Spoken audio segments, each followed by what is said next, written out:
introduce yourself? Well, we're going to be squinting.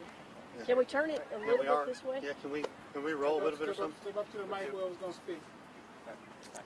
Oh yeah, for light, sorry. You need to blast it with light, let the sun help you. Rachel, can you help us with this? This is awful. We're going to be squinting the whole time.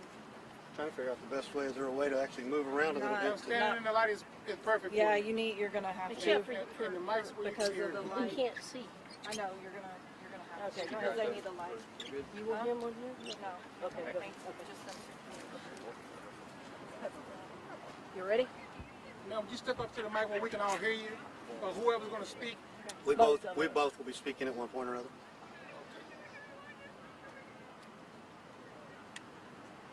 Who's going to speak first? Who's going to speak first? Good afternoon. My name is Chief David Kimberly with Klein ISD Police Department. It's DAVID KIMBERLY. Step over. Thank you. Sure. This afternoon at approximately 1:02 p.m., Klein ISD Police Department received calls from one of our officers inside the comms area that shots were fired.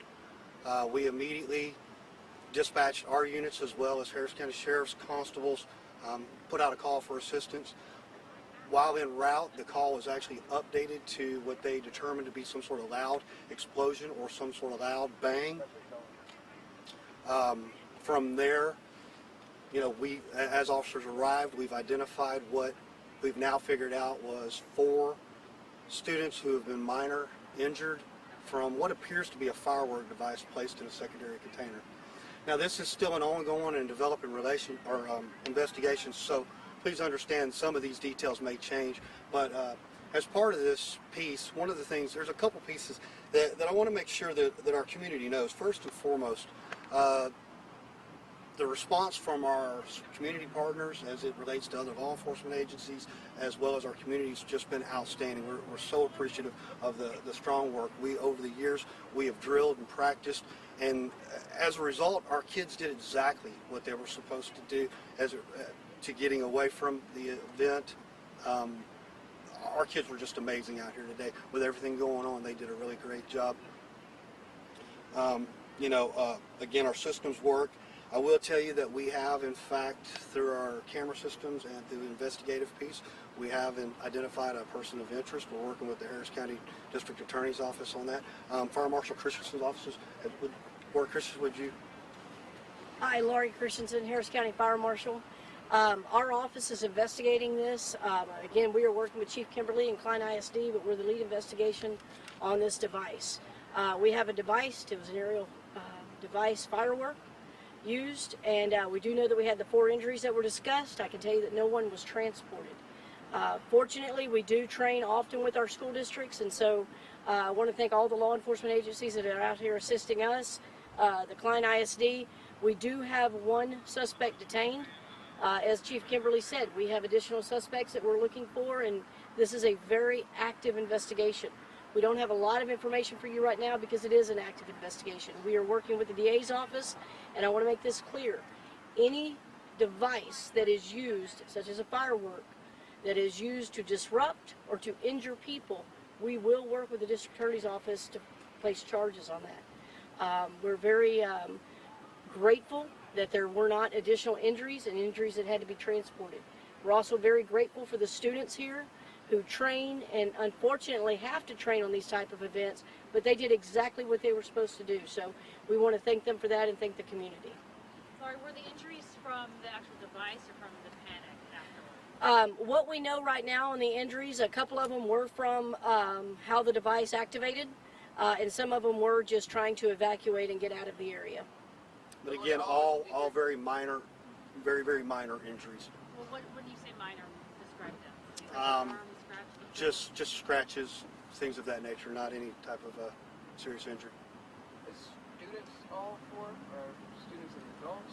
You know, of the 4 injured, we know at least 2 were identified as students earlier. Do we know if all 4 of them were students? All 4 of them are students on this campus. They were all what appeared to be close to where the device was detonated at. And any reason to believe that any of them were involved in the actual device detonating, or I know you have video. Did you go back and see if this was just left there, Lori, or was it left? So what I can tell you is, like I said, this is a very active investigation, and please know we cannot discuss too much of the investigation at this time.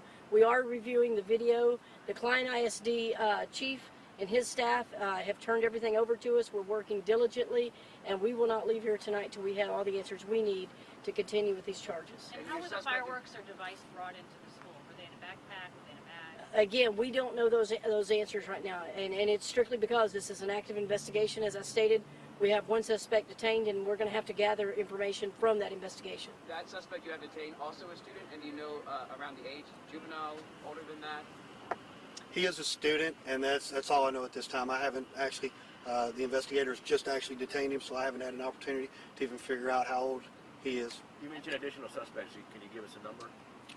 No, we really can't. Again, it's an active investigation. This is one of those things where there was a group of students at the table, so we're reviewing the video to see what occurred. You know, if it was one who did it or who else knew or what was, and we'll work from there. I can assure you that working with the superintendent of the schools, that every student that was actively involved in this in any way, they're going to discipline to them as much as possible on those students. Was it on a table in the cafeteria? They were all looking at it? Or did they have a You know, lighter? to be honest with you, I saw the video for about half a second, just enough. Again, the investigators working their piece. As you can see, we had quite a few other things that we were working on out here as related to making sure that our kids got off the campus safe, and that we had, you know, we were doing our searches and secondary searches and things like that. Just again as precautionary. So I haven't had a chance to view that piece. Back to normal school day tomorrow for students? Well, yes and no. Tomorrow is what we've actually done is, as our students evacuated as they should. So they evacuated during fifth period. So I believe the school district is going to have the students report to their fifth period class in the morning to get their personal belongings, because I'm certain that many of them left backpacks or phones or things like that in their classrooms. And for this evening, again, working through the investigation, we're going to seal the building down until we get all the answers that we need. If there are charges, what might they be for one or all the individuals involved? So what I can tell you is the district attorney's office has a full team working with us right now. I believe they actually have some people headed out here because, again, this is something that, as the investigation progresses, we've got to determine what those charges will be. So just know, because it's active, I know it sounds like we don't have a lot of answers, but it's only 2.5 hours into this, and our main thing was to make sure that the children were safe, the school was secured, and the community was secured. Now we're really into the investigation part, and we'll know more then. Lloyd, do you know what kind of firework it was? Again, because it's an active investigation, there's and y'all know, I mean, y'all work these all the time. Please understand, it is because this is an investigation, we need to do our due diligence. We also have students that are involved, and there's age limitations and things that we can give out. Let us do what we're doing there, and then we will be releasing information. Y'all know that we have a communications director, Rachel Marino. Please follow us on social media. I know we're working very closely with Klein ISD social media. As we can release information, we will be doing that. You said that the firework was put in a second container. Can you describe the Well, there's back to that investigative piece. It appears it was placed in a second. You know, again, the Harris County Fire Marshal's office being the lead investigator, I think that's a piece that they would better be qualified if. But again, it's still so early. I think Fire Marshal Christensen's statement we will be updating. You know, when I open this, I told you this is ongoing. We will be providing as much information as timely as we can. One of the big pieces that I'm super proud of our communications department is I think that we've had no less than 8 or 9 updates going out to our families and our communities, keeping our parents apprised of what's going on as much as we possibly could. That way they felt good about, you know, it's their kids up here at the school. We want to do what we can do to make sure they feel good about that. How many people were in the building at the time? Approximately 4,000. The students reacted to this the way you said they should have. Ultimately, I guess you would have hoped that they would have reported it before this happened. Well, absolutely. That's one of those things. That's part of the investigation.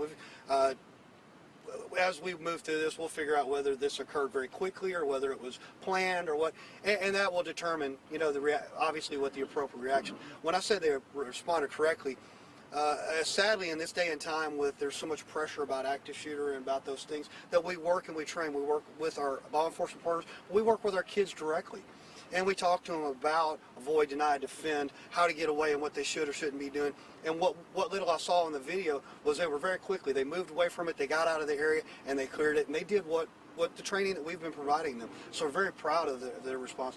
And the kids were just phenomenal. Again, as we worked through our investigation with them in the park, with moving them outside, they just cooperated. They did exactly what we needed them to do. Could not be more proud of them based on the, just the totality of the situation. I know it seems like common sense that fireworks aren't allowed on a school campus, but are they considered like in an explosive group? I mean, as a weapon?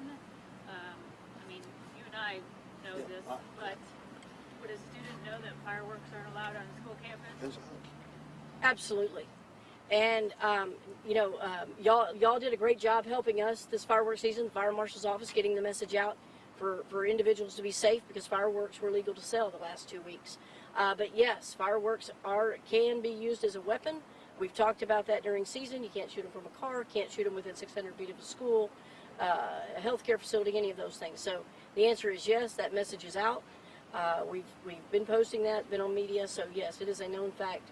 Fireworks cannot be brought to a school. And then, following up on that question, since this was an incinerator device, a firework, inside another package, inside a bag, is that considered a bomb? Again, right now, as we go through the investigative process and work with the DA's office, those are the type of things that we're going to be looking at. And again, please let us just finish that investigation so that we can move forward as to what that is. I'll also mention that ATF has been out here with us as well as many of our local law enforcement partners. As Chief said, we train with them constantly, and we're running all the questions through and ensuring that we do everything as we need to do for the investigation.